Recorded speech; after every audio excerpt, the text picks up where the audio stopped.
ঢাকা, সিলেট, রাজশাহী সহ 5টি সিটি কর্পোরেশনে নিজেদের মেয়র প্রার্থী ঘোষণা করেছে জাতীয় নাগরিক পার্টি। রোববার রাতে রাজধানীর বাংলা মোটরে দলের কেন্দ্রীয় কার্যালয়ে এক সংবাদ সম্মেলনে প্রার্থীদের নাম ঘোষণা করেন দলটির আহ্বায়ক নাহিদ ইসলাম। ঢাকা দক্ষিণ সিটি কর্পোরেশনে মেয়র প্রার্থী হিসেবে অন্তর্বর্তী সরকারের সাবেক উপদেষ্টা ও এনসিপির মুখপাত্র আসিফ মাহমুদ সজীব ভূঁইয়ার নাম ঘোষণা করা হয়। এছাড়া ঢাকা উত্তরে দলের সিনিয়র যুগ্ম আহ্বায়ক আরিফুল ইসলাম আদিব, রাজশাহী সিটি কর্পোরেশনে মহানগর আহ্বায়ক মোবাশ্বের আলী, সিলেট সিটি কর্পোরেশনে মহানগর আহ্বায়ক আব্দুর রহমান আফজাল ও কুমিল্লা সিটি কর্পোরেশনে যুবশক্তির আহ্বায়ক তরিকুল ইসলামের নাম ঘোষণা করা হয়। সিটি কর্পোরেশন, উপজেলা, পৌরসভা, ইউনিয়ন পরিষদ পর্যায় পর্যন্ত সকল স্থানীয় সরকার নির্বাচনে অংশগ্রহণের মধ্যে প্রার্থী তালিকা চূড়ান্ত করার উদ্দেশ্যে উত্তরাঞ্চলের মুখ্য সংগঠক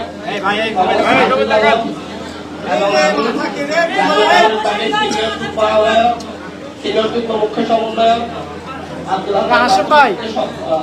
সদস্য সচিব মোহাম্মদ সাদিক আলম একটি খসড়া কমিটির অনুমোদন দেয়। আজকে আমরা এখানে একত্রিত হয়েছি আমাদের সিটি কর্পোরেশন এলাকায় মেয়র প্রার্থী ঘোষণা করার জন্য। আমরা আশা করি আগামী বাংলাদেশে এনসিপিতে নতুন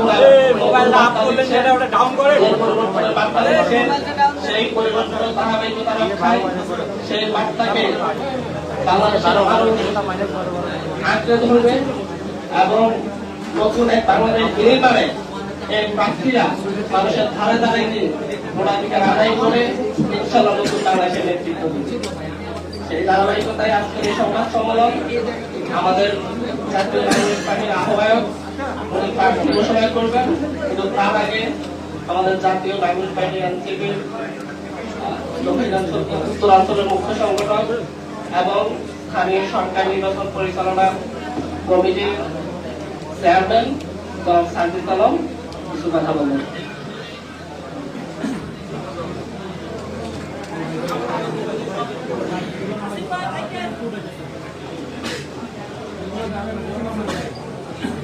আজকের এই প্রেস ব্রিফিং এ উপস্থিত সম্মানিত ইলেকট্রনিক এবং প্রিন্ট মিডিয়ার ভাই এবং বোনেরা এবং পুরো বাংলাদেশ থেকে যারা শুনছেন, আপনাদের সবাইকে জাতীয় নাগরিক পার্টি এনসিপির পক্ষ থেকে শুভেচ্ছা জানাচ্ছি।